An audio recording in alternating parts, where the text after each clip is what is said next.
آرزو دارم کرونا ویروس زود از بین برود. آرزو دارم زودتر راهها گشاده شوند و همه به دور همدیگر به مشکلی برسند. آرزو دارم مادران همیشه شاد باشند. آرزو دارم هیچ فرزندی اشک پدرش را نبیند. آرزو دارم همه پولدار باشند.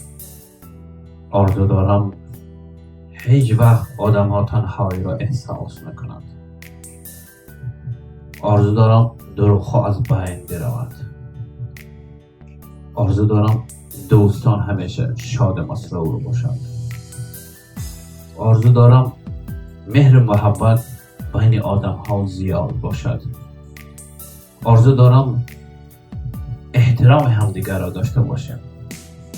آرزو دارم خدا را فراموش نکنم. آرزو دارم بی فرزند صاحبی فرزند باشد.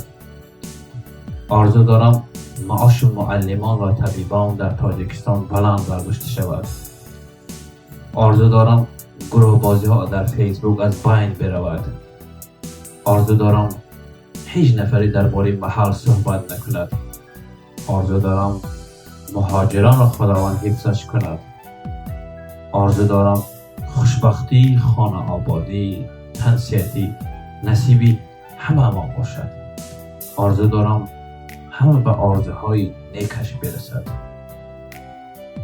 لایق شیرینی بزرگوار میگوید نه غم و درد آرزو دارم، نه دل سرد آرزو دارم.